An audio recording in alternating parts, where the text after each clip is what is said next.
Hello! All the UEFA competitions for Matchday 3 have officially ended, and we've got a lot of interesting results that have happened. Lots of people are roasting my predictions for this Matchday, but I guarantee you a lot of you guys didn't predict some of these teams to lose that badly. So in today's video, I figured to go over the top 3 most disappointing teams of Matchday 3. 2 of these teams are in the Champions League. One of them is in the Europa Conference League. That might have given a lot away, and I'm sure you all know who's going to be in the Conference League for this video. There's obviously a lot of other teams that didn't pull through this week, so let me know which teams you think I missed. Potentially could be the 4th and 5th most disappointing team. But yeah, without any further ado, let's get into it. Starting off with the first most disappointing. My scores ain't loaded. Well, have you tried OneFootball? No. OneFootball is an amazing app which keeps you up to date with all of the latest football news. Instead of having to Google search everything over and over again, everything is right there on the app, easy to access and view. For nearly every league, you can check out the schedule, the current standings, the latest news, and you can even select your favorite team you wish to receive extra notifications for.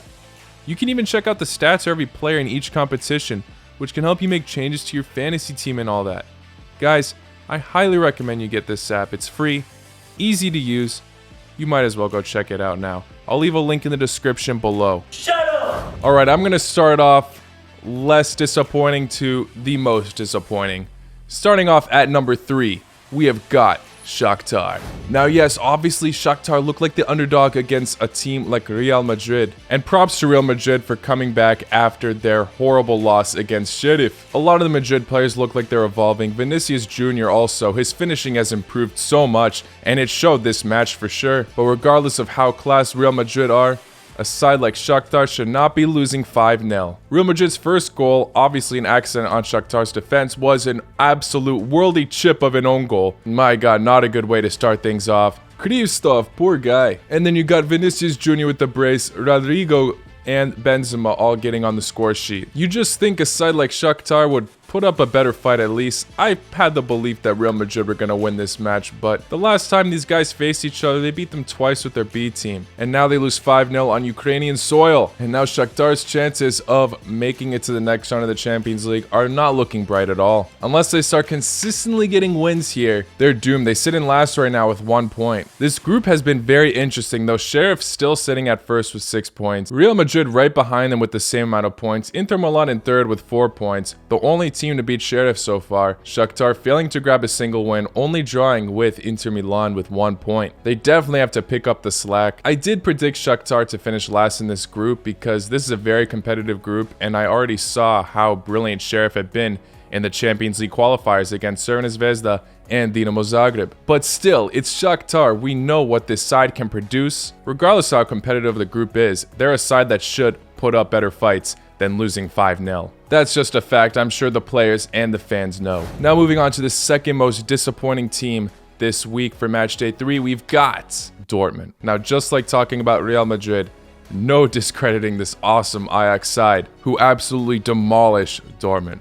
4-0. I predicted Dortmund to win this match 3-2. I knew I could have been wrong about Dortmund winning it, but I would have never guessed a 4-0 result here. Ajax just absolutely outclassed them. Like I said, I personally thought this would be the match to watch because it would just be filled with goals from both teams. I predicted both defenses to slip up, but no.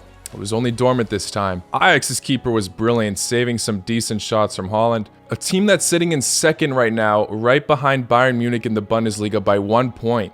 Should not be losing 4-0 in the Champions League. But Ajax just reminding us of the 2018-2019 season, of how brilliant they were back then. Could they be the underdog of the tournament again this year, even after getting rid of so much of that talent they had that year? And I'll tell you what, if it weren't for the Dortmund keeper Kobel, I think Ajax could have put away like 8 goals. The mix of Ajax's masterclass and Dortmund's unalive defense just made Kobel look like a beast, even though they lost 4-0. When a goalkeeper has such a great performance with that kind of scoreline, that's how you know work needs to be done.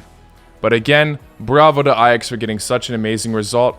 I just expected more from this German side. I really would love to see how far the Dutch side can go this year. And finally, the number 1 most disappointing team is Roma. They lost 6-1 to the Norwegian side, Bodo/Glimt. This is the first time in Jose Mourinho's career he has lost by 6 goals. And it happens to be against the Norwegian side in a newly created tournament called the Europa Conference League. Absolutely insane. Don't get me wrong, Bodo played very well. But this is Roma here. Yes, an upset could easily happen, but 6-1? Jose Mourinho did play a lot of the B team, but that's still no excuse.